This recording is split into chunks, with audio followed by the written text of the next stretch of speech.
Hi guys, আজকে আমি তোমাদের সাথে পরিচয় করাতে যাচ্ছি আমার ছোট্ট ফ্যামিলি। খুব একটা বড় না। আমার ফ্যামিলিতে আছি আমরা 5 জন। তো প্রথমত হচ্ছে এই ফ্যামিলির 5 জন সদস্যের ভিতরে হচ্ছে আমার মা, তারপর আমি, আমার বউ আর আমার 2টো সন্তান। তো সন্তানের ভিতরে আমার মেয়ে হচ্ছে বড় আর ছেলে হচ্ছে ছোট। তো ছেলে এখন নাই, সে এখন টিউশনে গেছে পড়তে। মেয়ের আজকে ছুটি আছে। আর সব থেকে বড় কথা হচ্ছে যে বন্ধুরা, একটা কথা বলতে চাইছিলাম যে সামনের বৃহস্পতিবার আমার মেয়ে 9 বছর পূর্ণ করেছে, করবে। আর 10 বছরে নতুন জীবন শুরু করতে চলেছে। তো বন্ধুরা, তোমাদের কাছে সবার কাছে কি বলবো, ওর জন্য প্রার্থনা চাইবো যেন ওর জীবনটা খুব সুখের হয়, ভালো হয়।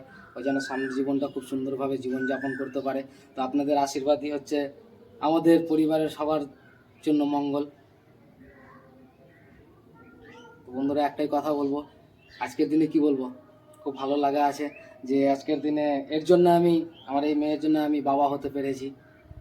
যেটা প্রত্যেকেরই আশা থাকে, স্বপ্ন থাকে, সবারই পূর্ণ হয় না। কেউ বাবা হতে পারে না, কেউ মা হতে পারে না। যাই হোক, আমি হয়েছি।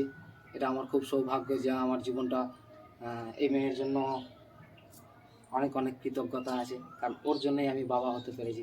আর সবথেকে বড় কথা হচ্ছে যে আমার সাথ দেওয়ার জন্য আমার সুন্দর এই পরিবারের বউ, যে আমার এই সংসারটার হাল ধরে এখন পর্যন্ত আমার সাথে থেকে পরিচালনা করছে। ও একসাথেই আছি, বেশ ভালো আছি, সুন্দর আছি। তো বন্ধুরা, সবার কাছে এটাই প্রার্থনা করব, তোমরা সবাই আমাদের ফ্যামিলিকে আশীর্বাদ করো, আমরা যেন সুস্থ স্বাভাবিকভাবে জীবনযাপন করতে পারি। আর বন্ধুরা, বেশি বেশি করে আমাকে একটু সাহায্য করো, একটা সাবস্ক্রাইব আমাদের জীবনটা, আমাদের পরিবারের জীবনটা বদলে দিতে পারে। তো বাই বন্ধুরা, এখান থেকেই রাখছি।